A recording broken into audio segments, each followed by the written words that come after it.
So, hi, I want to welcome everybody to our event today, Resource Panel, Preventing and Responding to Sexual Assault on Campus. This event is co-hosted by the Pick Museum of Anthropology and the Center for the Study of Women, Gender, and Sexuality. I would like to introduce myself. My name is Rochelle Wilson. I am the curator at the Pick Museum of Anthropology. And we also have Jessica Raymond and Katie Thurlow with the Center for the Study of Women, Gender, and Sexuality on this call. And Jessica and Katie will be monitoring the chat as we move through this event. So if you do have any questions, please feel free to add those to the chat at any time. And Jessica and Katie will make sure to bring that up later on during Q&A. Prior to getting started, I do want to say that if at any time you feel triggered by the topics discussed, please know that Safe Passage is available by phone at 815-756-5228 and by text at 815-393-1995. Please know that you are not alone and that you are supported, and if you need to take time out of this event, please feel free to do so. This event is in coordination with the PICS exhibit, Swept Under the Rug. This exhibit is curated by staff members at Safe Passage with artistic content developed and created by sexual assault survivors of all ages from our community. Swept Under the Rug aims to shed light on the widespread impact of sexual violence on survivors in our local community and is also a space to create space, and is also intention to create space for conversation. The exhibit is divided into 3 installations. What Were You Wearing features clothing that is representative of outfits survivors were wearing when they were assaulted. Touched addresses the aftermath of these attacks through illustrations on mannequins of embodied memories of non-consensual contact that remains on skin. When a Child Speaks shares the experiences of the youngest survivors of our community. So today, our panelists will review initiatives taking place here at NIU, as well as what is happening in our community to undertake and respond to and prevent domestic violence, dating violence, sexual assault, and stalking on campus. We will also be discussing how individuals can become advocates in our community and workplace to create a world free of violence and abusive relationships. It's my pleasure to introduce our 5 fantastic panelists today. Each panelist will be presenting information, and then this will be followed up by a Q&A session for our audience. Again, you are encouraged to ask questions throughout as they come up, and Jessica and Katie will be monitoring that, and we'll be asking those to our panelists later. So first up, we have Kendall Herfell. And Kendall received her bachelor's in communication studies from NIU in 2016. She has been the marketing and communication specialist at Safe Passage for nearly 3.5 years. With a background in nonprofit fundraising, social media management, and event planning, Kendall is passionate about bringing the community together with the ultimate goal of ending violence. Next, we have Sarah Garner, pronouns she, her, hers. She is the Ethics and Compliance Officer and serves as the university's Title IX coordinator. Sarah's office is responsible for responding to reports of sexual misconduct involving NIU students and staff members. She is also involved in the campus and community groups designed to address sexual misconduct at NIU and within Dekalb, including her membership at the core team for the grant provided to NIU by the Office of Violence Against Women and the Dekalb County Sexual Assault Response Team. Sarah is also a proud double alum of NIU, receiving both her JD and Master's in Public Administration at NIU. And next we have Dr. Adam Carter, pronouns he, him, his. Adam is an assistant professor of counseling in NIU's Department of Counseling and Higher Education, where he teaches in the master's and doctoral counseling programs. He also serves as the coordinator of the Trauma-Informed Counseling Graduate Certificate. He received his PhD in counseling education and supervision from the University of North Carolina at Charlotte, with an emphasis in multicultural counseling. He is a licensed professional clinical counselor, a board-certified clinical mental health counselor, and a board-certified clinical supervisor. His clinical experiences are broad, having worked as a counselor and supervisor in community mental health clinics, in-home intensive settings, community advocacy agencies, and in private practice. Next, we have Allison Hulbert, pronouns she, her, hers. She is the Violence Prevention Program Coordinator within the Academic Diversity, Equity, and Inclusion Department at NIU. She coordinates the goals and plans set forth for the U.S. Department of Justice Violence Prevention Grant at NIU. She collaborates with many campus and community partners to ensure survivor-centered responses and provides training and education across campus. Allison started at NIU in March of 2020 after being a sexual assault advocate at Crisis Intervention Services in Northern Iowa. Allison believes it takes a community to create a positive change across campus and beyond. And last, we have Ariel Owens, pronouns she, her, hers. Ari serves as the Assistant Director for Women and Gender Programs at NIU's Gender and Sexuality Resource Center. She is an NIU alum and earned her Master's in Higher Education Leadership from the University of Wisconsin-Whitewater. Ari serves as the GSRC's Principal Consultant in areas of gender equity and inclusion. She collaborates with students, Cultural Resource Center staff, and campus and community partners to provide inclusive programming and initiatives. Additionally, Ari serves as the advisor to Women and Gender Advocacy Alliance Student Organization, an educator for University 101, and an advisor to the Alpha Chapter of Zeta Sigma Chi Multicultural Sorority Incorporated. Overall, Ari's work is centered on elevating the thoughts, feelings, and experiences of students with underrepresented identities. So with that, we're going to go ahead and get started with our first panelist, Kendall Herfell. So I will go ahead and let you take it. So like Rochelle said, my name is Kendall. I work with Safe Passage. So I'll go over a little bit of our goals at Safe Passage and our services, and of course, how you can get involved with any of our services or just our agency in general. So I did add our 24-hour crisis hotline and our 24-hour crisis text line to the chat earlier, but that's how you'll communicate with Safe Passage. So Safe Passage is Dekalb County's Domestic Violence and Sexual Assault Crisis Center. All of our services are completely free and confidential, and we've been operating in the Dekalb County area since 1981. So often, a big part of my job is being out in the community and talking with people, and so often people say, oh, Safe Passage, I've heard of you, you're the women's shelter. Yes, we are. We do serve women. We are a shelter, but we are so much more than that. So do keep that in mind. Our services are available to anyone, regardless of identifying gender, regardless of sexuality. If you or someone you know has been affected by domestic or sexual violence, know that Safe Passage is here for you. And that's rightfully so in our mission. Our whole mission is to really prevent violence through advocacy, intervention, and prevention right here in DeKalb County. So like I said, all of our survivor services that we provide are completely free and confidential for anyone who needs them. And that's also anyone who has been affected non-directly by domestic or sexual violence. So say a child has been in the home and has witnessed domestic violence, they're eligible for our services.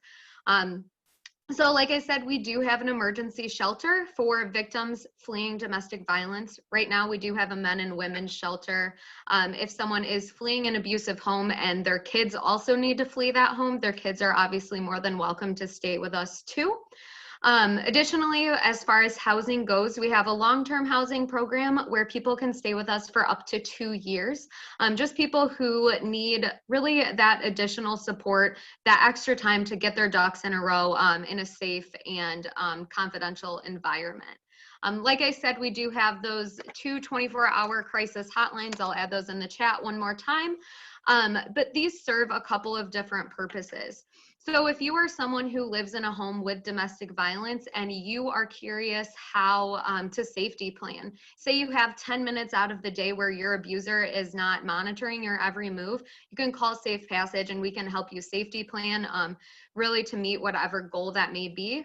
If you're someone who does experience domestic violence or sexual assault and they need, and you need to call our hotline to, for crisis intervention, that also serves that purpose.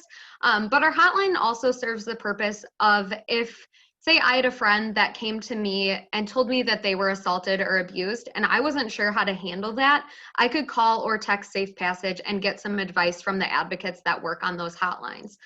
You can also use that 24-hour phone line to schedule any appointments with a counselor or legal advocate. And those are available 24 hours a day, 7 days a week. So additionally, Safe Passage also has a counseling program. All of our counselors are master level trained, specializing in domestic violence, sexual assault, and just trauma. So our counselors meet on individual, group, and family basis in those sessions. Right now, they do look a little bit different because of COVID, but we are still able to meet with those clients either at office if they're comfortable seeing us, or over the phone or over Zoom or whatever that video platform is. We have a legal advocacy program where legal advocates at Safe Passage work directly with free lawyers here in DeKalb County. So our legal advocates help victims of domestic violence and or sexual assault gain orders of protection. They help them with those family court cases and more. If anything involves that court process, we're there to walk you through that. So for example, if you're someone who's lived through domestic violence and you have a court case against your abuser, and it's really triggering for you to stand in court next to that abuser, Safe Passage can go stand in court on your behalf, really help you and walk you through that legal process. Next, we have a medical advocacy program. So in normal times, again, this is on pause because of COVID. But in normal times, we have a 24-hour response to the 2 hospitals here in DeKalb County, as well as the police departments. So if someone were to show up to one of those hospitals or police department with injuries consistent of domestic violence or sexual assault, one of our advocates would report out to that scene to provide support and assistance with whatever they may need. For example, if someone were sexually assaulted and they were questioning whether or not to complete the rape kit, Safe Passage would be able to help explain to them that they don't have to do all of those steps of the rape kit. If they want to do step 1 and 2 and skip until step 5, they're more than welcome to do that. We don't administer it, but we're there to help and provide support if that victim so chooses. And then finally, as far as survivor services go, we do have a community education program, which is why I'm here with you all today. We do things like this. We talk on panels, we educate people on signs of domestic violence and sexual assault. Just earlier this week, a representative from our prevention team gave a training to the Pick Museum of Anthropology staff on how to talk with survivors of abuse and really how to recognize signs and respond to that trauma. So we offer all sorts of different trainings, as well as we are the primary provider for Aaron's Law here in DeKalb County, grades K through 12. And then finally, and this is just the last couple of things that I was going to say, we also know that it's so important in order to prevent violence, we have to start right where violence really begins, and that's with perpetrators. So we also offer an abuse intervention program where we work directly with perpetrators or people who feel like they need a little bit extra help. So our whole goal of this is to give these perpetrators or people who need it chance to take accountability for their past actions and really move towards that nonviolent, abuse-free future. So people are able to enroll in that in a couple of different ways. If someone is arrested with a domestic violence charge, they have the option of completing our 26-week program, or it is also self-referred. So if you're someone who might notice some abusive tendencies within yourself in your own relationship, you can enroll yourself in that program. So that's Safe Passage really in a nutshell, but do know that Safe Passage is the person that you can call as you are walking through campus. We do work very closely with NIU, and I'm sure Allison and Sarah will probably talk about that a little bit more with the grant that we've been working on. But we really do want students to know that we're there. Just because you might not live in DeKalb County 365 days out of the year, know that Safe Passage is here and the person that you can call and rely on for that free and confidential support. Yes, I saw the question. The 26-week offender program is still being offered during the pandemic. Right now it is virtual. Thanks for that question.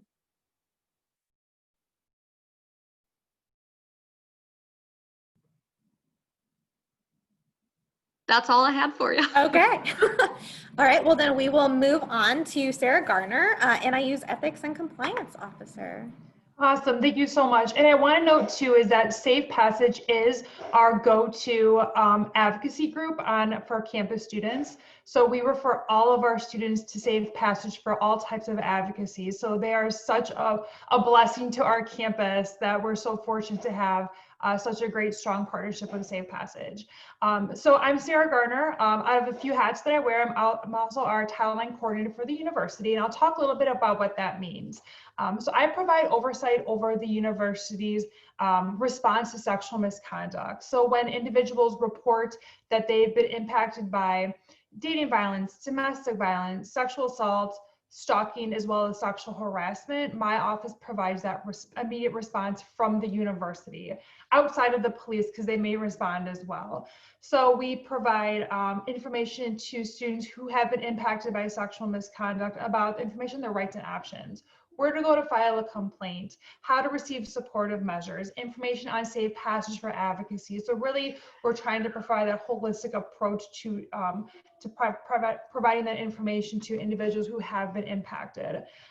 We also implement what's called supportive measures. So if someone has, let's say, for example, they've been in a situation of domestic violence and they're unable to focus in classes and they notice they've been falling behind a little bit, they can work directly one-on-one with me confidentially, and I'm able to provide them with support, whether it's extensions and deadlines, making up missed exams, moving exams around, implementing no contact orders.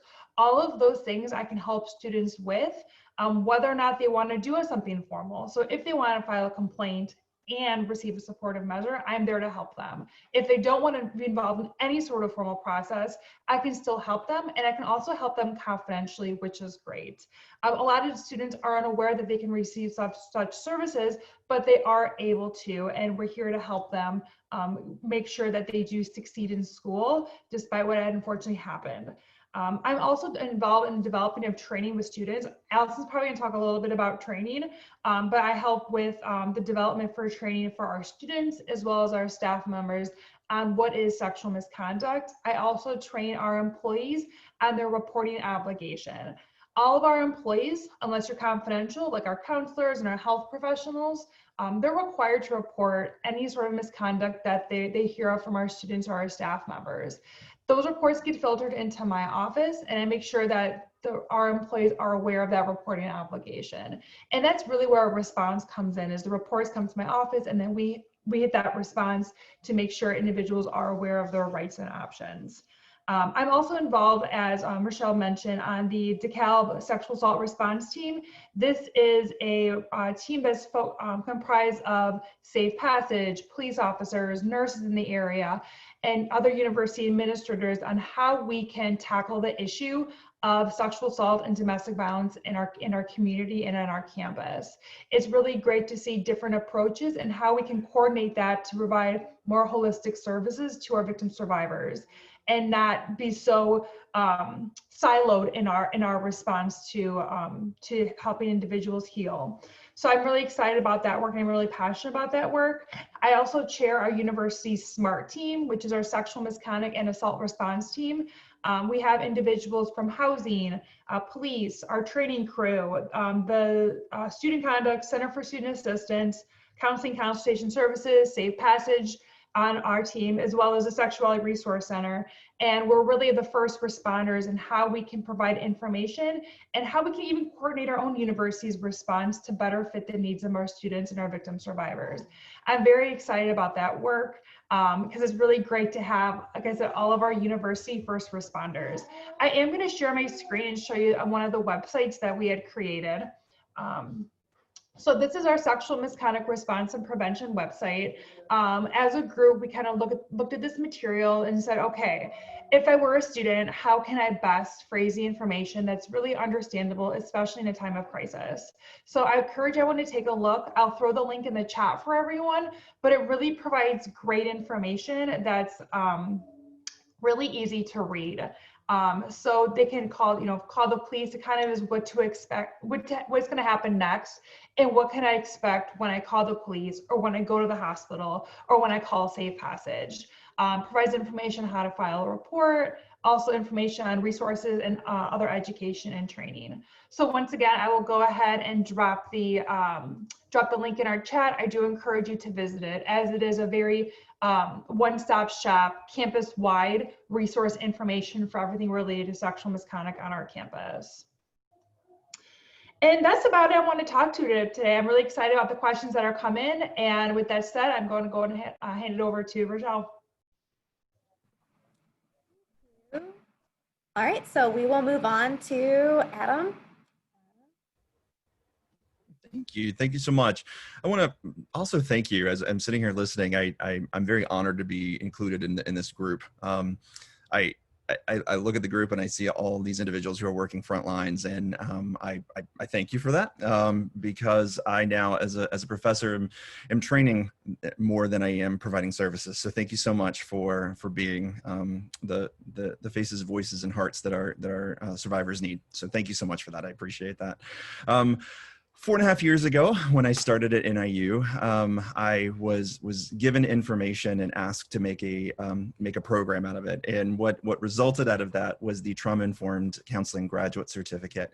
And this program was initially just designed to be an add-on for individuals who had a master's degree in a helping field, such as counseling, marriage and family therapy, or social work, to receive the additional training necessary to be able to put that trauma-informed lens on their work.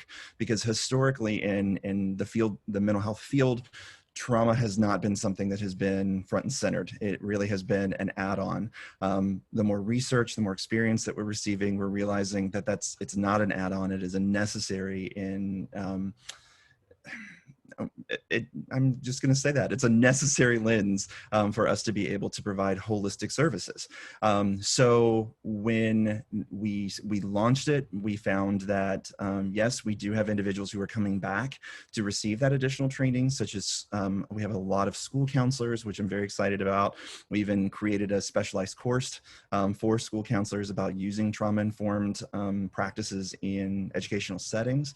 But what we also found is that our students who were pursuing master's degrees were also very interested, to the point where we have numbers of 50 to 55% of our students are completing the trauma-informed certificate upon completion of their degree, which is very exciting, because that means there's more trauma-informed professionals who are in the field. We do not do specific trauma-informed training, meaning we don't do trainings in EMDR, which would be considered an additional certification. We have conversations on that and how to pursue licensure and certification in that. What I'm going to be honest, because it's who I am, and right now I'm the coordinator, I have a very relational approach to what we do, and trauma at its core is a threat to relationships, including the relationship between our mind and our body, and sitting with and being with clients who've experienced trauma and hearing those conversations about my body and my mind will not realign. My mind is telling me that I need to relax and that there's no big deal. My body's telling me that something's about to come and get me at all times. And that's exhausting. And that's all I have time to focus on sometimes, is this incongruence between what my mind is telling me and what my body's looking for. And so to be able to hear that and sit with that and be a clinician who understands that the first thing out of your mouth shouldn't be, well, have you tried relaxing? Have you tried maybe like meditating a little bit? That should not be the first words out of your mouth. To be honest with you, first words out of your mouth could be, that sounds exhausting. It is exhausting. Thank you for hearing that. My existence right now is exhausting. And so that certificate is available to individuals who are master's level and would like additional training. It is 4 courses. Each of the courses, even pre-COVID, I feel like now I have to distinguish that. Pre-COVID, they were online already. They're 4 courses that are 8 weeks, and it can be completed in a year. It does not have to be. I've designed it to be all asynchronous for working individuals. And so there's no course time where you have to come in. There's opportunities for you to meet with me if you would like and to have conversations. But if you're comfortable receiving that information in an asynchronous way, it's set up for that reason. And so that's the graduate certificate. The other piece I want to mention, I believe it's going to be incredibly important for my department, is through the counseling department, we do run something called the CCTC, which is the Community Counseling and Training Center. And I have great respects for our colleagues at the CCS, which provides counseling services for individuals on campus. The CCTC, which is what's housed through our department, provides services to anyone in the community for free. We do not have a fee-based service, so anyone in the community, and I'm going to do it right now so I do not forget, because I will forget, but in the chat is a link to being able to set up a time to speak with someone at the CCTC. Right now, all of our services are remote. That is post-COVID. That wasn't before. But we do have those services are available. And to be honest, I believe we're going to continue with those because we're not exclusively, but we're finding that individuals, it kind of reminded me of what was shared earlier. If you have 10 or 15 minutes where you do not have your perpetrator who's watching, and if you need to be able to speak with someone, doing it remotely on your phone is becoming an option, and it's a necessary option. So continuing those services is going to be important, as well as providing in-person services for both adults and children. So survivors of intimate partner sexual assault and domestic violence on campus. So those services are available. I encourage you to file away that link, make sure you use it. I get a lot of questions a lot of times about what services do you recommend and who do you recommend? And I recommend us because I know the quality of services that you're going to receive. I know the training that these clinicians have received, both master's level and doctoral level clinicians in that center are there to provide a very welcoming. I don't want to use the word safe because it doesn't feel safe. I'll use the word safer, a safer space for individuals who've experienced sexual assault and stalking. Thank you. Thank you, Adam. Okay, and our next guest is Allison at ADEF. Thank you. Thanks everybody for joining today. It's a really great opportunity to bring everybody together. And I work with many of these people on the screen, but sometimes even getting all of us in the same room is a really cool opportunity.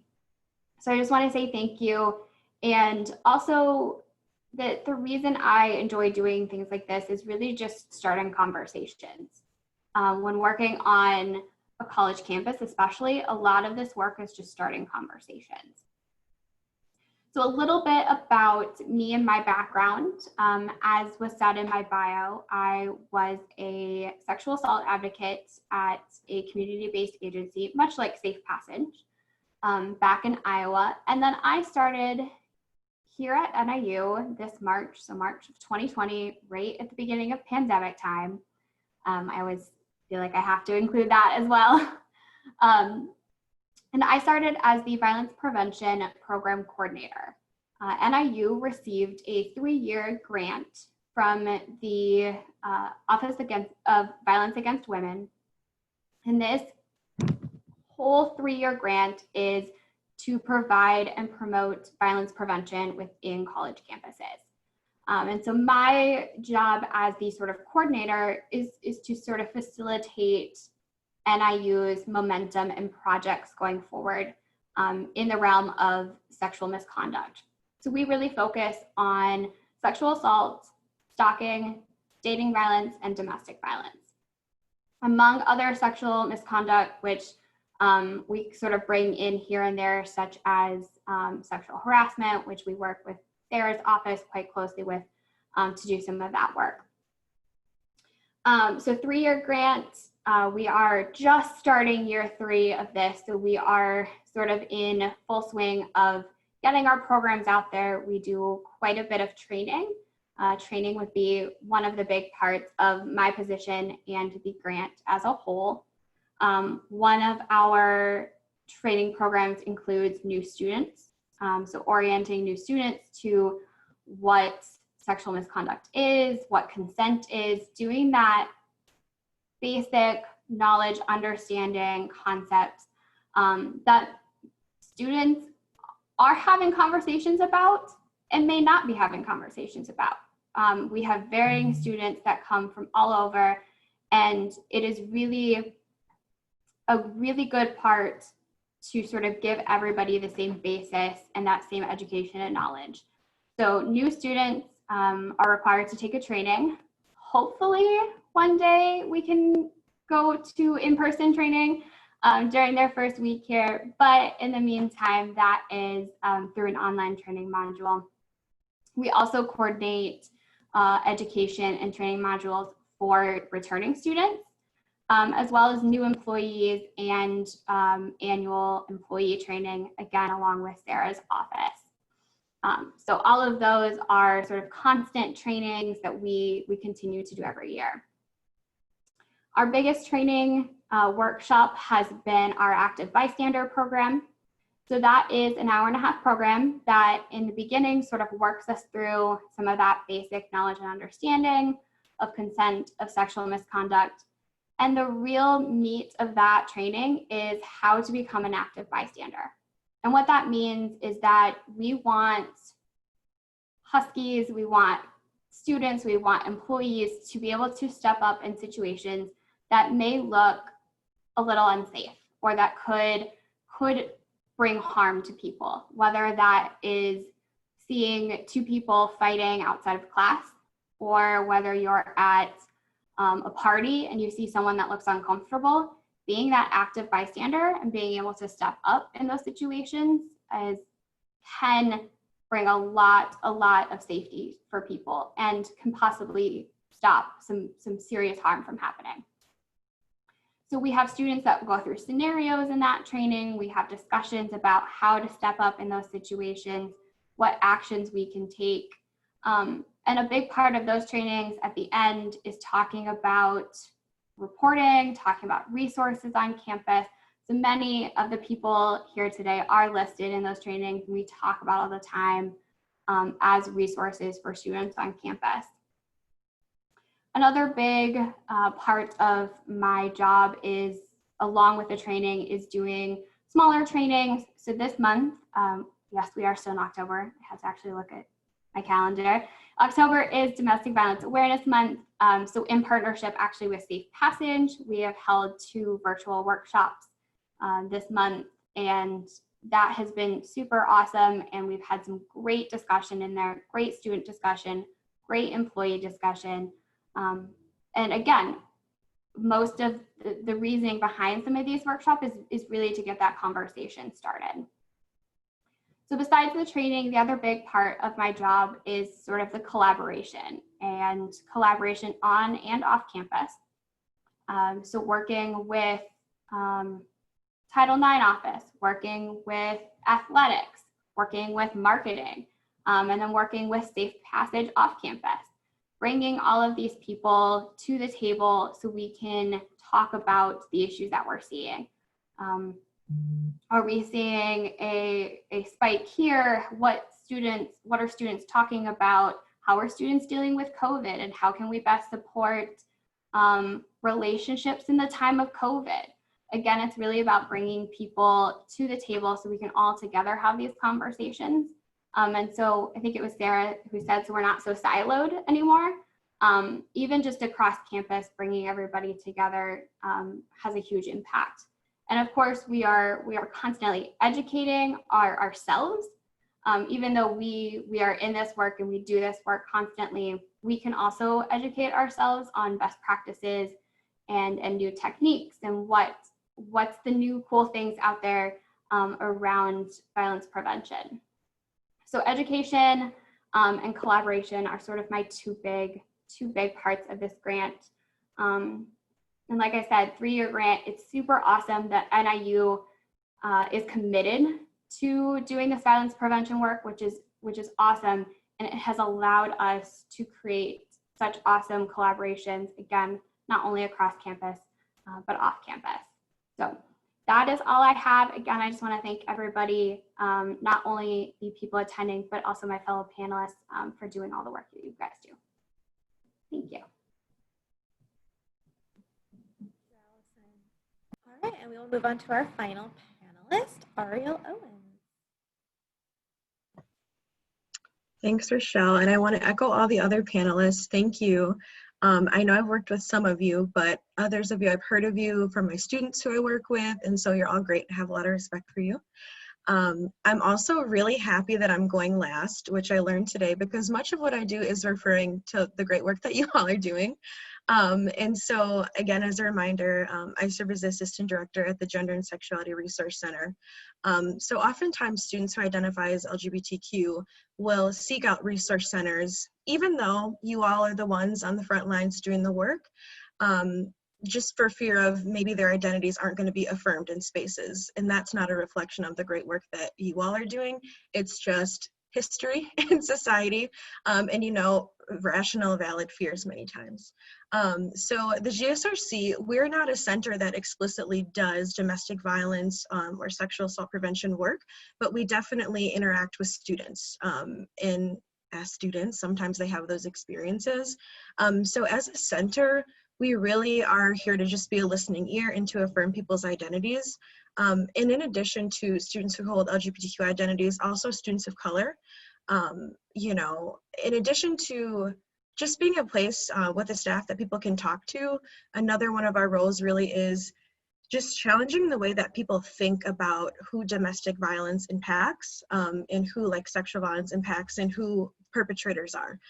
Because as we know, it affects people of all genders and sexualities and races. But you know, if we think back to like the 1960s and 70s feminist movements, when like sexual assault programming responses, prevention programs were being developed, we know that they were for cisgender, heterosexual, white, able-bodied women. And so our role is always just like constantly challenging and making sure that people are aware that violence can impact everyone, sadly. And so doing that through like having these affirming conversations, collaborating with our peers, being on the SMART team that Sarah mentioned, and just really making sure that in our policies, in our advertising, in really everything, that we're being as inclusive as possible and making sure that people feel like they can see themselves. Because if people feel like their identities aren't considered, they're not going to have a lot of faith in the amazing resources we have to provide. So that's definitely something that we do. Something more directly, so I have the privilege of serving as the advisor to WGAA, which is the Women in Gender Advocacy Alliance. And they are the student org that puts on the Take Back the Night rally every year. So if you've been wondering, where's Take Back the Night? It's coming, it's gonna be virtual, it's gonna be in November. Historically in NIU's campus, we've always had this event in October. I know like some other schools do it in April, but it's usually been October for us. But due to COVID and to, you know, students being stressed, rightfully so, just like all of us, we're delaying it to November. And this was also an intentional decision to allow for more people to participate and Take Back the Night. So I'm sure people on this call have been, but if anyone's listening or watching who hasn't been, there's usually a few speakers. Sometimes people will share their stories. Safe Passage has always had a presence as collaborators with us.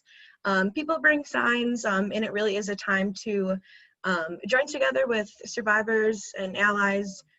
And so this year, what they're going to do, some of the thought behind their intentional decision was to ask fellow students and staff and just supportive community members to send in either pictures of them with the signs that you would have brought to an in-person rally, or just something as simple as you wearing purple. So you might already have that picture from when Allison's area was like asking people to send in those. And I can also drop that in the link later. I'm horrible at multitasking, so I'll do it when I'm done talking, because I can just ramble, but I'll put it in there about where you can email that to them. But they're also, you know, if people are comfortable still sharing stories, obviously with it being online in a video that'll be circulated, that's a component that could look different. People might not want to participate in that way. Understandable. But overall, they are calling on the campus and community to be involved in that way. And then they're going to create a video. And I'm so lucky that I work with talented students, because I don't know how to make any videos. I can barely get on these Zoom panels. So luckily there's a student who is like in a film course and is really excited to Take Back the Night virtual. So that's a way that you could be an advocate and support survivors this fall pretty soon. I think their deadline is maybe like 2 weeks from today, but again, I'll drop all this in the chat and I can get it to Rochelle too if there's going to be any sort of follow-up emails. And then similar to what others have shared on the panel, the GSRC is always open to collaborative programming and initiatives. I know last year we did a program with Pamela from Safe Passage. It was like a pop culture domestic violence event. It was based on Ariana Grande's song Thank You Next, because that's what all the students were into this time last year. And it was just a program about healthy relationships and signs to look for, and again, sharing those Safe Passage resources, sharing the resources on our campus. And our programming is cool, I think, not to brag, but I think it's cool because we really have the opportunity to let students shape it. So, students came and said, we need to talk about sexual violence, but I don't want to talk about policy, which, spoiler alert, we put a little policy in there, but we got creative and did it in a way, yes, sir, that was going to be like more accessible and fun. So that's something I'm grateful for. Like, as an administrator, a lot of times we don't get a lot of direct interaction with students, but I'm very lucky, and I will never take for granted. I have a lot of direct contact with students, so it's good for me to keep a pulse on what they're up to, what they're doing, what they want to see. And so yeah, we had a program, well, it wasn't a program, but we do an annual, not an annual, I guess it would be annual now, but a signature event called Womanist Wednesday, where our grad student, she programs on topics related to intersectionality, gender, and current events. And so last year she featured a topic that was called, or not she, actually, I was in the role then. I featured a topic with some of the help of staff about what happens when we believe survivors. And so this event, again, back when we were in person, we could offer candy and in-person participation, but we had like a little question bowl, and it really encouraged student, staff, and community members to think about, well, what does consent culture look like on our campus now? How could it look differently? What would we want it to look like? And again, we always share resources at these things as well, and make sure people know, like, we're not the experts, but if you want to have a conversation, if you're in a space to do that, we welcome you. So yeah, our center is always, and specifically my role, I have a lot of autonomy to program directly with students, and really anyone, and whatever you want to do, we can create it. A lot of our signature requestable programs have come from just these moments, exchanges, conversations, emails from students saying, hey, let's do this. And it went well. So we added it to, an annual program. So the GSRC, if you have the passion and the ideas and the interest, definitely reach out to me. I'd love to do something, and not only in October and April, whenever.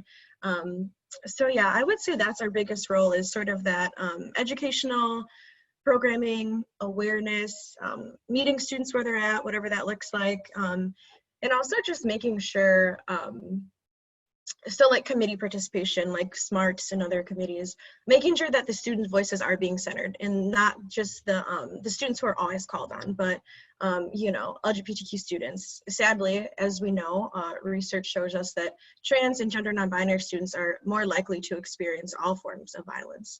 And so probably should get some trans and gender non-conforming students, or non-binary, excuse me, students on the committees and panels, and if they're not comfortable, making sure there's ways for them to share in their experiences to be represented, because they're overrepresented in a lot of really terrible ways.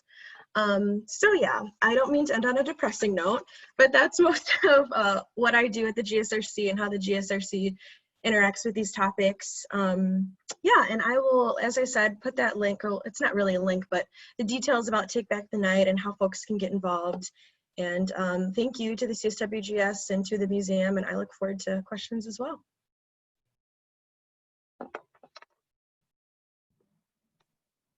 Thank you again to all our fantastic panelists for doing this. This was really great. It was really helpful to me. It's wonderful to have you all in one place and we can hear everything at once instead of getting pieces here and there. At this time, I'm going to turn it over to Jessica Raymond with the Center for the Study of Women, Gender, and Sexuality, one of our co-hosts today. And she's going to kind of moderate some of the questions. So please, if anybody has questions, speak up, ask them. We're here to answer whatever you guys want to know. Good afternoon, everyone. Thank you to the panelists for being here and for your important contributions to NIU and to the community. I will I have some questions that can guide our discussion, but I really would like to allow our participants to guide the discussion. So I'm going to start with some participant questions. If you have questions, feel free to type them into the chat or to just raise your hand and we'll acknowledge you there if you'd like to speak your question. That would be fine. The first question that we have is from Heidi. And she is asking about responses to sex trafficking. So Heidi says, college students are at the prime age for being groomed for traffickers. It's very prevalent in Illinois, being number 8 in the nation for incidences of human trafficking, both labor and sexual trafficking. So how prepared is NIU to provide resources to victims? And who on campus is trained to prepare to be a first responder to support survivors of sex trafficking?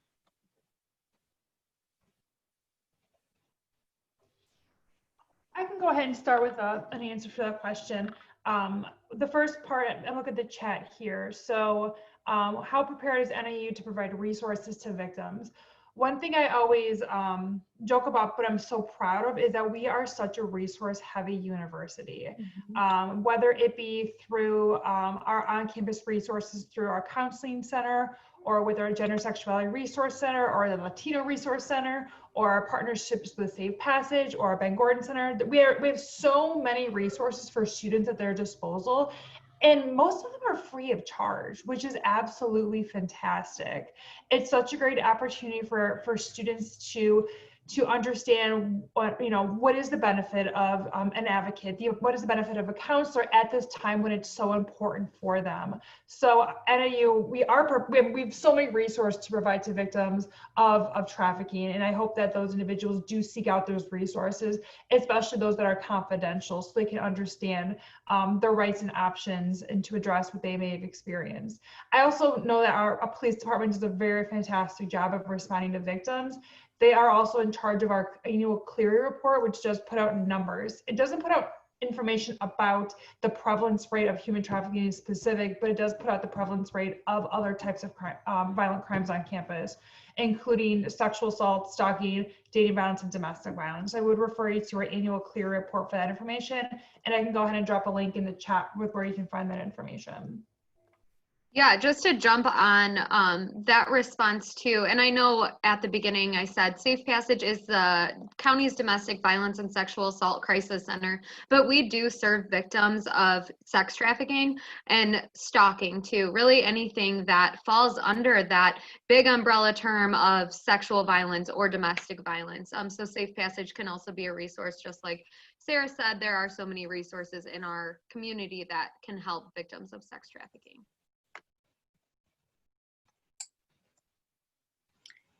Great, thank you. One thing I was noticing as you were all talking about the different work that you do across campus is really this focus on what appears to be a victim-centered or survivor-centered approach. Can you talk a little bit about what that means to take that approach versus potential other approaches on campus? I could talk from sort of a training perspective and education perspective.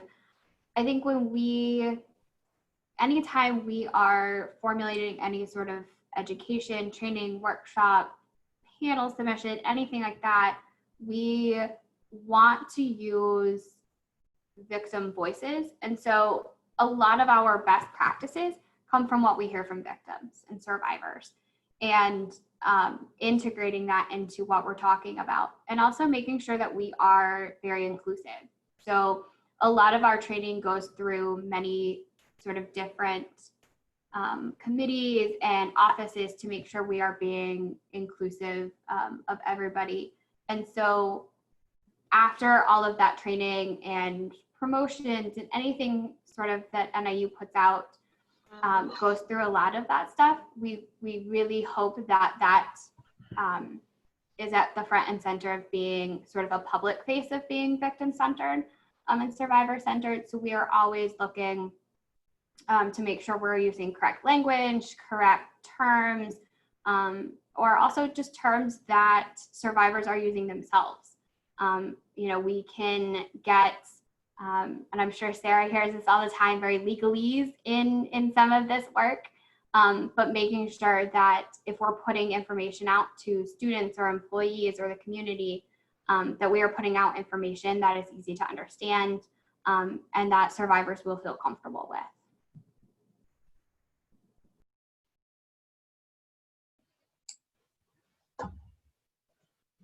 I would echo a lot of what Allison just said again.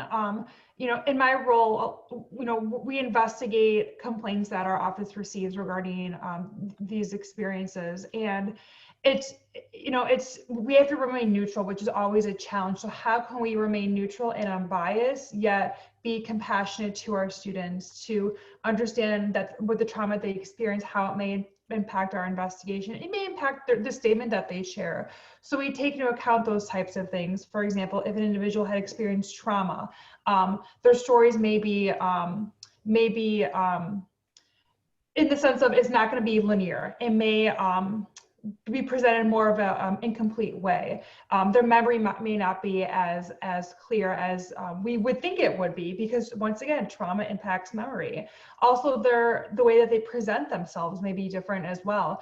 Everyone deals with trauma in a different way, and they exhibit in a different way. So you're not going to have someone who's always coming to your office in tears.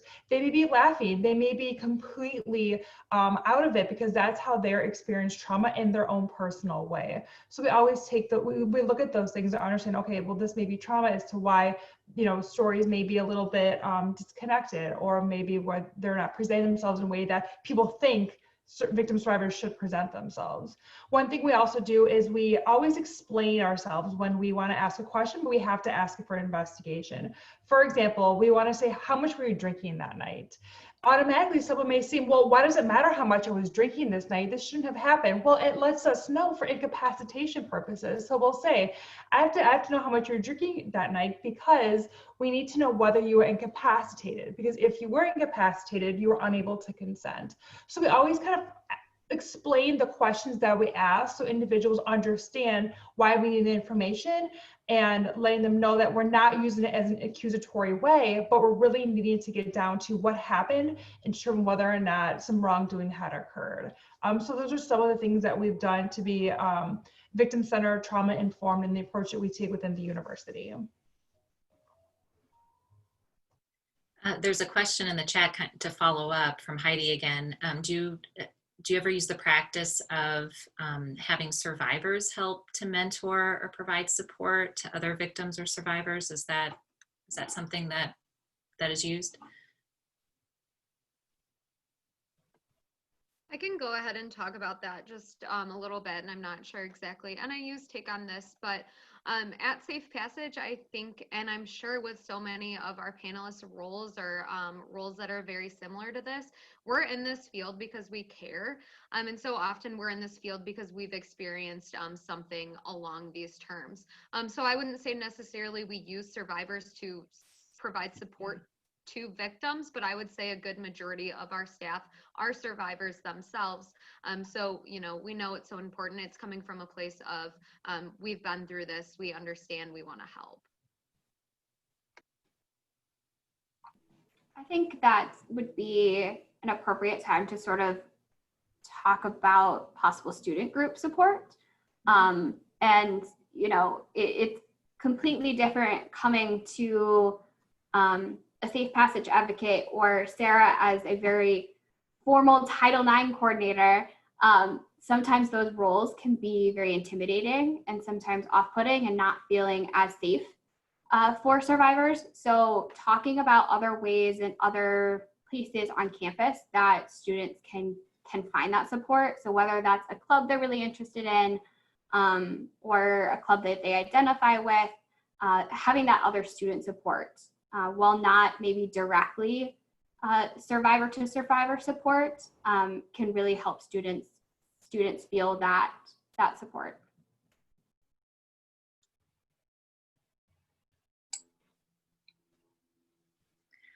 Thank you. I wanted to shift to talk a little bit about our the context of COVID and relationships and interactions occurring in digital spaces. So I know one or two of you commented on this as you were talking about your work and the ways, or actually most of you, each of you, the ways that you're adapting your work to deal with the circumstances. But I'm wondering about assault and violence that happens in digital spaces and digital environments. What are some additional or different concerns that are coming up, or types of incidents that are arising? What does it look like? What does such violence and abuse look like in online spaces, and how do you deal with that?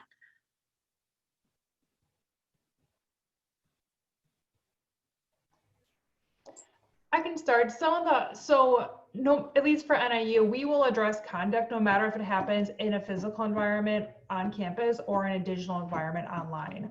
One of the challenges is individuals being at home, either unable to know that we will still provide them with information resources at home, and being afraid to say something because they may be in the house with their abuser. Or I know as Kendall and Adam had mentioned, you know, when individuals are at home in a quarantine period, stuck with the person that is the perpetrator, it is a very challenging, and challenging is such an underestimate as to what they're experiencing and how we can provide them support services.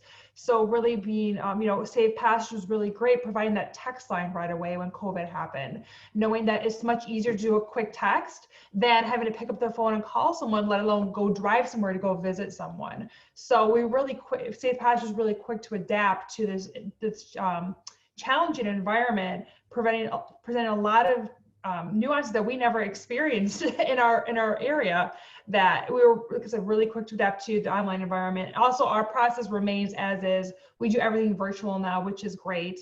It provides individuals also the ability to be at home and talk to us where they feel safer than coming into an office to speak with one of our investigators. So we've really been adaptable with a lot of our processes.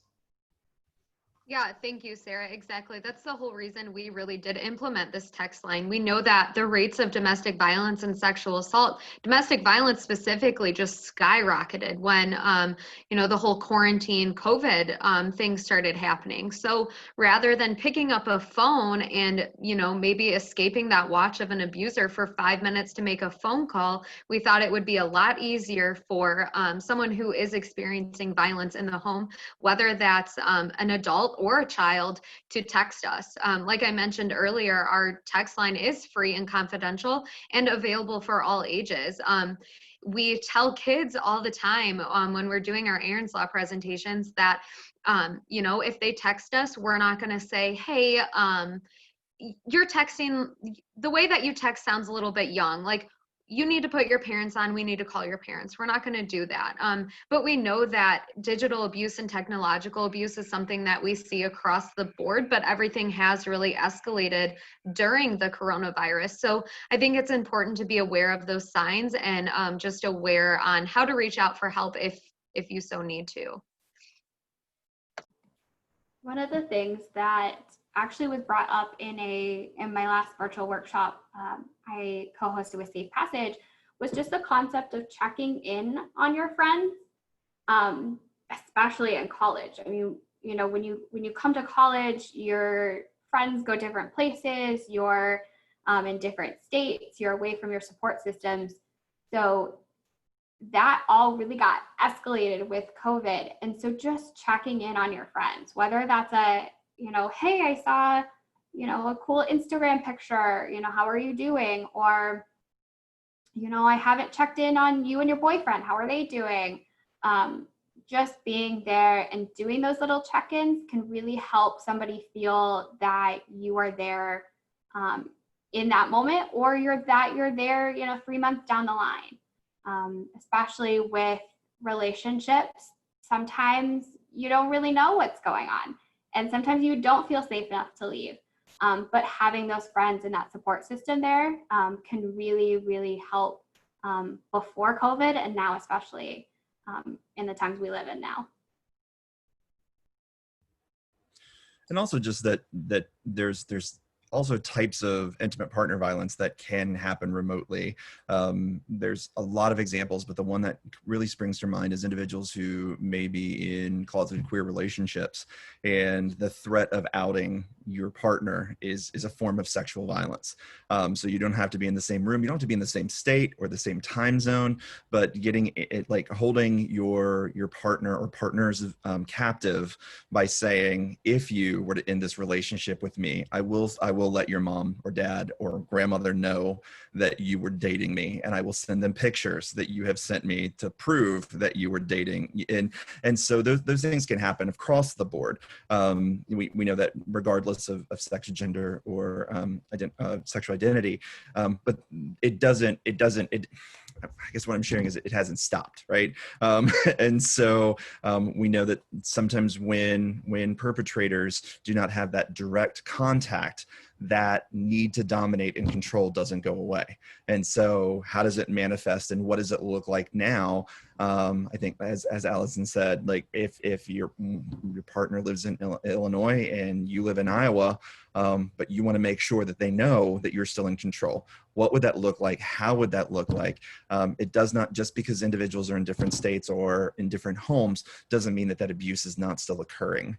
So that check-in is incredibly important, just so individuals understand that just because you're not in the same space anymore and you're not experiencing maybe what you historically have experienced in that relationship does not mean that what you're experiencing now is any less painful or traumatizing.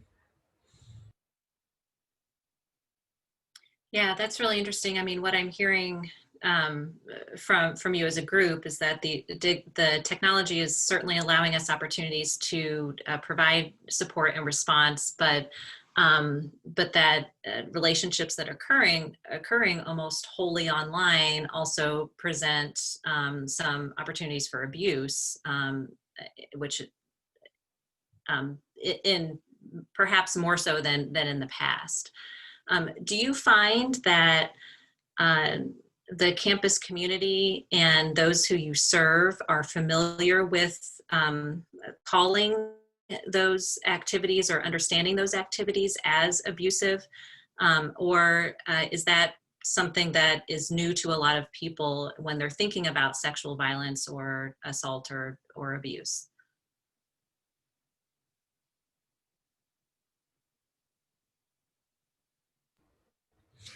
I'll just speak from a counseling perspective. I'm going to use the phrase that drives students insane, but it depends, right? It's going to depend, but a lot of times it has to, and I've experienced with clients, is that it has to do with their own trauma history. What has been shown that this is love. Oftentimes abuse is delivered and wrapped in the package of love. I love you so much that I want you to, and then fill in the blank. Or it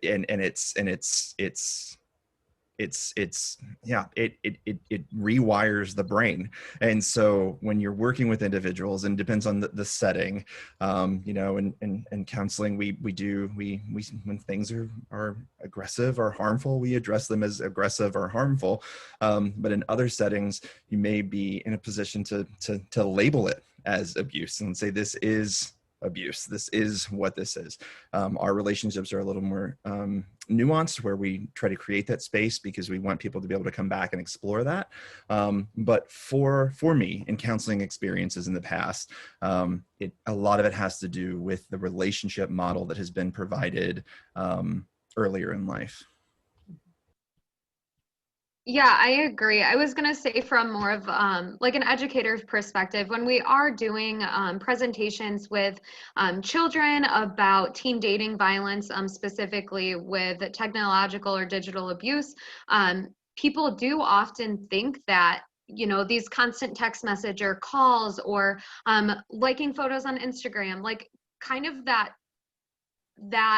I don't know. I feel like it's always been perceived as, oh, well, my partner loves me so much, so they're checking up on me and they're calling me.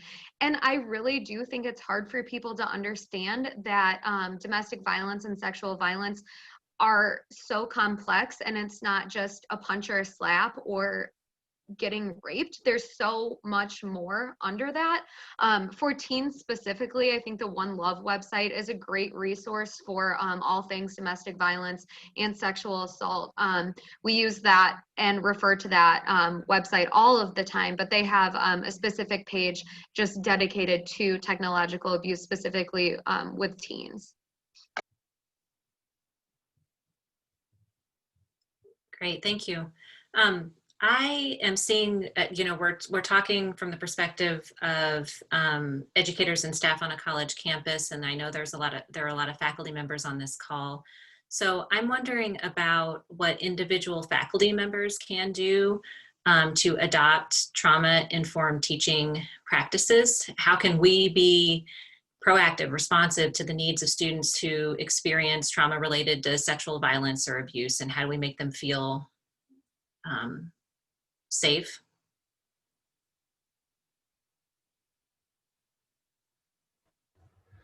I'm getting ready to drop in the chat a video that we made this fall that was more around the concept of the collective trauma we're experiencing during times of for COVID, for example, and additional pieces. I will say, first and foremost, I'm not going to go into that, but what I want to say, if I had one thing to ever hear anyone say, it would be to allow both grace for your students and grace for yourself. We're going to mess up. We're going to mess up. We're going to say things. We're going to do things that we think are best practices because we were told that. We're going to do things that we think are going to be helpful that we find out are not going to be helpful. Providing ourselves grace, but then also learning from that is important, and providing space and grace to our students as well. One of the things that I think has caused me great harm during this time personally, being here, we were talking about whether or not we're in our offices. I'm in my basement, hence the reason we've got this screen going on here, and I've been in my basement since March. But I've heard of professors asking students for proof of death. And I cannot think of anything more vile, to be honest, where they're saying, I am not going to be able to come to class because I've had a loved one who's passed. Okay, I will excuse you from the exam. I just need documentation that your grandmother passed. And I believe it's vile. So the same thing occurs. Additionally, sometimes what we have is we will have professors, colleagues. I'm a professor. I'm one, but colleagues who say, "How many times can your grandmother die in a semester?" It is easier to tell a professor that someone died as opposed to "I was raped last night," and it is key for that. It is key to say, my uncle died and I'm not gonna be able to come in. Okay, well, prove your uncle died, and then I won't give you any more flack for that. Okay, he didn't die, but I don't think you're safe enough for me to tell what occurred, nor do I have to tell you what occurred. So there's there's a couple videos there. There's one on trauma-informed teaching. There's one on what is trauma. I really encourage you to look at that. I want to give a shout out to my husband. He narrated it. So he's a professional actor. So I didn't have to do this because I don't like to hear my own voice, but he did. And it gives some quick tips and tricks that don't require a lot of course manipulation, because I know we don't really have that space right now in our brains. How do I rework everything? But how can I do some things that are going to be grace-based and giving everyone the benefit of the doubt? Yeah, students will come to my office after either they're not comfortable talking to a professor one-on-one about, why they may need, why they may have missed class or need an extension or something like that. So they come to me directly, and I'll work one-on-one with the professors to get them the support measures that they need to be successful in class. Or on the flip side, they come to me after they may have disclosed the professor what happened, and then they're asking for a police report. It's like, well, they don't have to call the police in order to either A, legitimize what happened, or B, seek services that they need to help them through this traumatic experience. So, our office is there to support students in providing those needed academic accommodations. So I do encourage referrals to our office for that. Something I'll add, and especially when Sarah was talking about police just now, I think something important for faculty to just know and remember is that safety and healing are going to look different for everyone. So like, for example, if you're a Black student, perhaps calling the police isn't going to be a great first step, or like maybe a step that they want at all. And not to generalize, obviously everyone's different, but just being aware that, you know, if someone is sharing information with you, really do your best to decenter yourself, really listen to what they're telling you, consider what you know about them, and affirm them is, I feel like, the obvious thing. But yeah, just acknowledging that things are going to look different based on people's previous trauma and also the identities that they hold. Yeah, so. I think another thing that NIU faculty can do too is reach out to Safe Passage. We can provide a Start by Believing training. You can hang Start by Believing posters in your offices. You can wear a Start by Believing pin, so students do know that you're more of a safer professor for them to talk to if they were sexually abused. We can provide those trainings, or just like we did with the museum, with the exhibit that's going on right now, Swept Under the Rug. So many people are processing their own trauma in that space. So Rochelle and Christy reached out to us and said, hey, how do we handle this? And I think they set a really good example for what other faculty members can do, because we know that sexual violence affects primarily at higher rates those college students, specifically women. So for professors and any faculty at NIU to reach out and to be trained in Start by Believing, or just trained on how to respond to a survivor, I think is really important. And I do just want to add, we did bring our student workers in on that, and they got a lot out of it. They really, really appreciated it. So even for your GAs and TAs, if they're willing to attend those, it's really a great opportunity for all of us to learn a lot. Rochelle, when you said that, it made me think about, in addition to like being aware of the resources, like anything you can participate in, or relationships or people you can talk to before you refer a student, I think that's super important, because then you can be transparent with them about, hey, this person was great, or, you know, maybe look out for this. And again, not talking about anyone in this panel, but just the more knowledge you have about something, like the better you're going to be able to prepare a student for what they could potentially be walking into. And I find like that helps. And even if it's not all the information they want to hear, preparing them for what they can expect can be very helpful.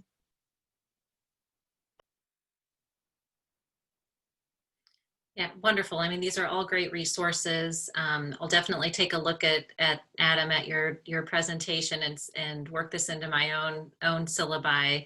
You know, I think faculty are well-intentioned and want to take action and affirm experiences, but don't always understand what the best next step is and how to communicate that to the students. So it's really helpful to know where the resources are and how to get the students connected to the right place. So so I appreciate that. This might be a difficult question for you to ask or to answer, but I'm going to ask it anyway.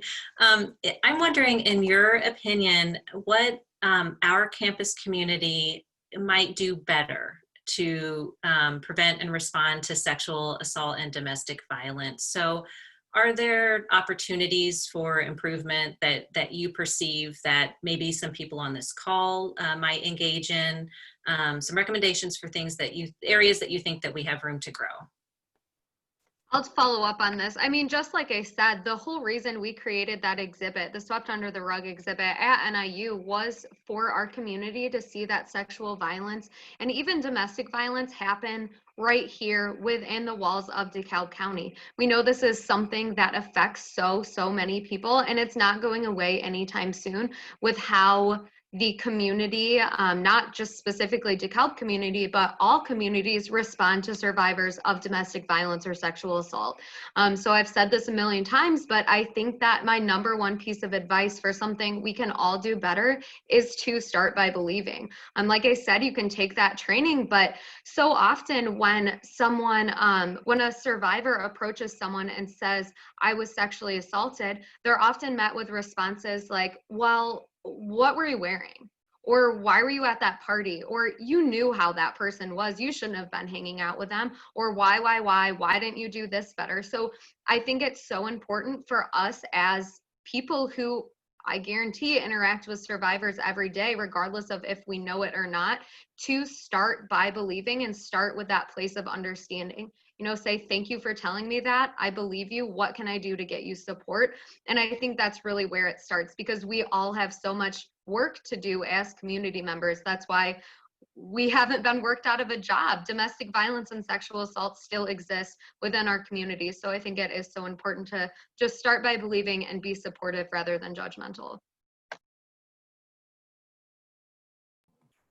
I often think, especially the people, especially as panelists on this call, that are in this work every day and really truly believe in this work, a lot of this is sort of like, well, yeah, you should be involved. You should start by believing. But if you don't work in this work every day, some of it is very periphery to people.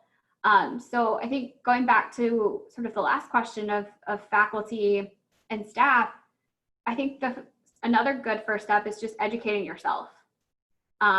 Educating yourself, knowing the resources, looking at the workshops that pop up, whether that's related specifically like to the Domestic Violence Awareness Month stuff, or Ari's Take Back the Night with her group. There are so many events taking place on campus, and especially this year with a lot of these being virtual, take advantage of those.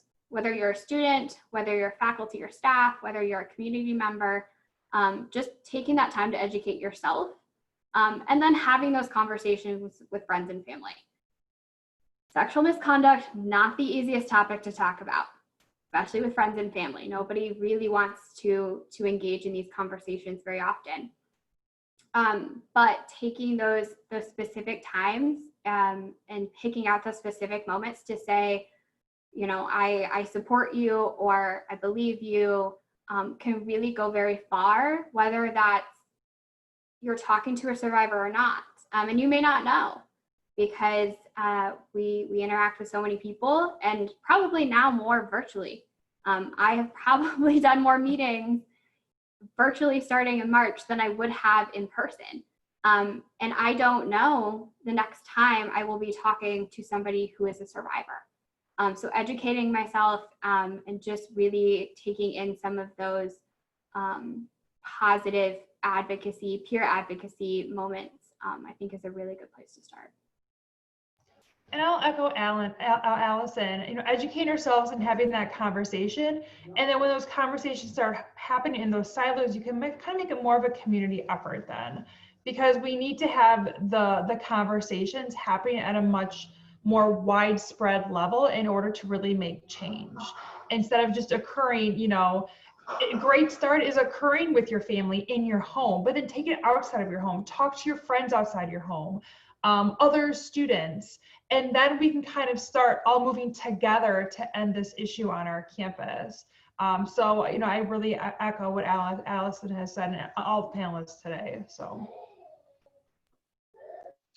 I think something we can be better at, like as a whole at NIU, is role modeling kind of what accountability looks like. So like as Dr. Carter was saying earlier, it's important for us to have grace with ourselves and each other, because we're gonna mess up, we're not always gonna get it right.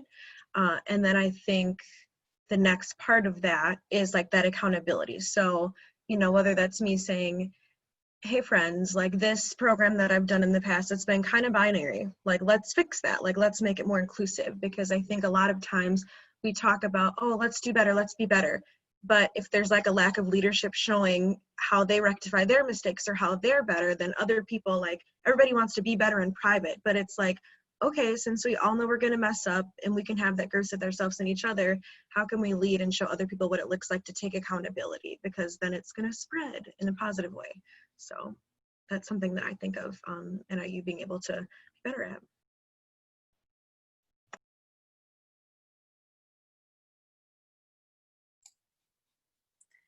Yeah, and you know, your offices and your efforts make it easier to meet those goals, because there's so much great programming right now available to us. I can see shared here in the chat and through your comments. So thank you for helping to spread the word about those resources to this group. And I'm hoping that everyone here will go and share to their networks across the university too.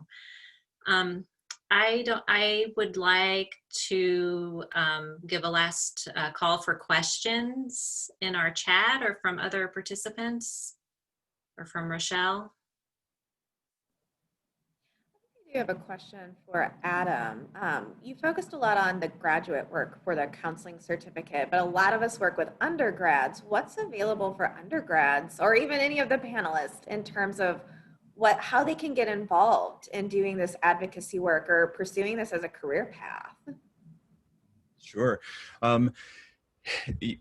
Whenever you talk about undergrad stuff, I start to get anxiety because that's a completely different college, and that's a lot more hoops, in my opinion. The undergraduate college is a lot more work in terms of what can you take for credit, what doesn't count for credit, what can you take for your major. I will say that we do have a counseling minor that is available to students. It does cover 4 courses, which talks about, basic helping skills, multiculturalism, and how it impacts human relationships, as well as social justice and advocacy. And we do have a crisis intervention course that is offered through through that minor as well. So that is available. But I'm an advocate for my profession. I love counseling. I do. I love it. I love what we do, and I love how we see human beings as human beings and not as broken in need of fixing. We see people as in need of relationships, and that's why I chose to become a counselor and why I still train counselors. But we exist in a neighborhood of mental health professions, with marriage and family therapists, with psychologists and psychiatrists, and social workers, all who have unique houses in the neighborhood, but we're still in the same neighborhood. And so I would encourage undergrads or individuals who are looking to further careers to see which of those helping fields fit, which ones match personal identity and personal way of being. But as those are exploring, I would always recommend the counseling minor as a way to explore what we have to do here at NIU. And I'm not gonna lie, I think NIU has one of the best counseling programs in the Midwest. Maybe, I don't know, I'm starting to have some grandiosity there, but the way that we center relationships, the way that we value students' growth through the program and allow them the opportunity to grow and not just acquire knowledge. We have a partnership with Safe Passage. We have interns at Safe Passage who do only speak highly of the experiences that they receive. And those are life-changing experiences. So those are some things undergrads can continue to do, as well as advocate and being part of the student groups that are available on campus that are doing this work. Thanks, Adam. I was gonna reference our volunteer and internship program too. Undergrads are more than welcome to either volunteer or intern with us. I added that link. They are required to complete a crisis intervention training, just like all of our staff have to complete. So we will be hosting, hopefully, that training. Hopefully we can do it. We've pushed it back again because of COVID. Is everyone sick of saying that? We've done this because of COVID. We've pushed this back, man. But we are hoping to accept volunteers and interns back into Safe Passage starting in January. So if you all know undergrads, or if undergrads are on this call that are interested in that, they can go to that link that I put in the chat and apply as soon as they're able, because we will start doing interviews soon.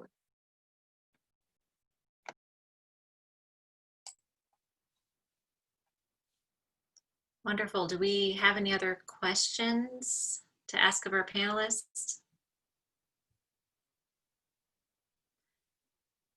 I'd like to, if anyone has any we have about 5 minutes left. So if any of the panelists want to offer any parting thoughts or final comments before we go, I'd welcome you to do so.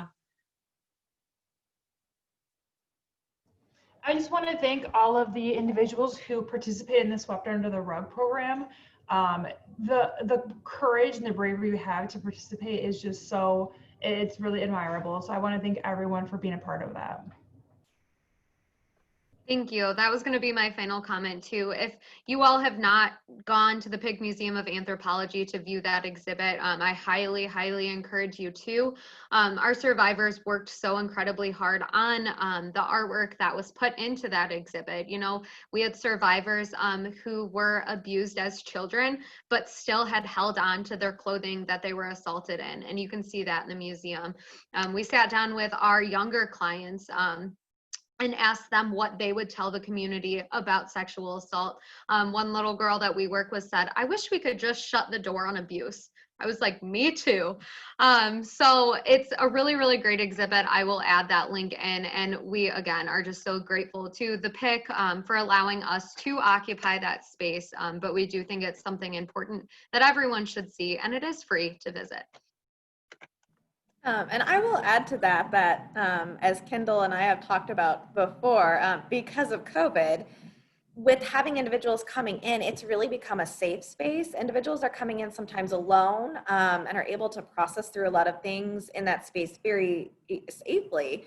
Or they're bringing people that they trust with them and experiencing that together. We've had some individuals that have been able to express their trauma to people that they've come with. It's been a really unanticipated result of COVID actually happening and having these time-ticketed situations. So I would encourage anybody, if they're nervous about coming in because they're worried about, you know, how they might react to the material, like absolutely, like self-care is important, but just know that it is a safe space and that you can come in and spend as much time as you need, and that we're, you know, here to support you and be behind you.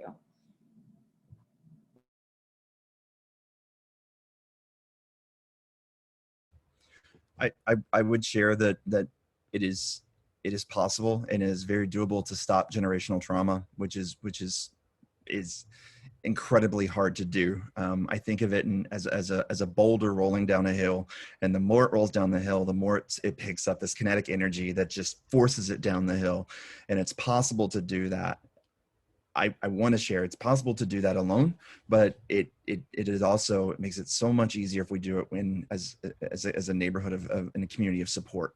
And so in stopping generational trauma, which when we talk about sexual abuse, and as you were saying, well, do we see it as normal or abnormal? Is this new or different? We have an opportunity to stop that. And my area of counseling is children. I counsel children.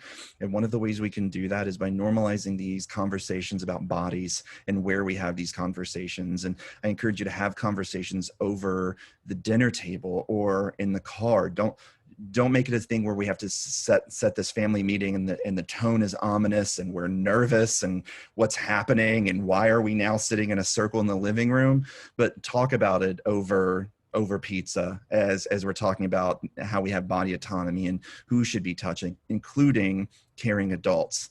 When my children's mother and I had that conversation with their children, it probably was the hardest conversation I've ever had, to say, if I ever touch you in a place that's not okay to be touched, you need to tell mom. And if mom ever touches you in a place that is not okay, you need to tell me. And having those conversations and saying, oh, okay, they really mean this, is a way to do those things. And so having these conversations is a way to increase awareness in our children, so our children know that we can be trusted and that we're going to see them as in need of help and support, and we're going to support them.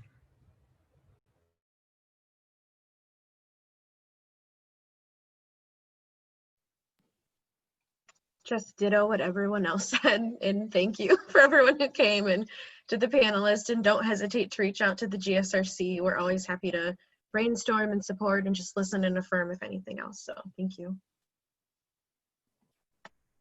Yeah, again, also ditto. I think these conversations, like I've said before, are very important to have, not only on a college campus, but just as Adam just said, in our families, with our friends. And I thank everybody on this panel for all the work that we do, whether it's direct work or not. We are having an impact, and our work is important. And I hope, just like Adam, that we can stop all this generational trauma eventually. So thank you. Thank you for coming. Thanks to the panelists for your time, and for participants for giving your time to this difficult but important conversation. There's a lot of resources that we have at our fingertips now to follow up with. Please visit the Swept Under the Rug exhibit. It's amazing. You will not regret it. Take a look, and thank everyone for coming.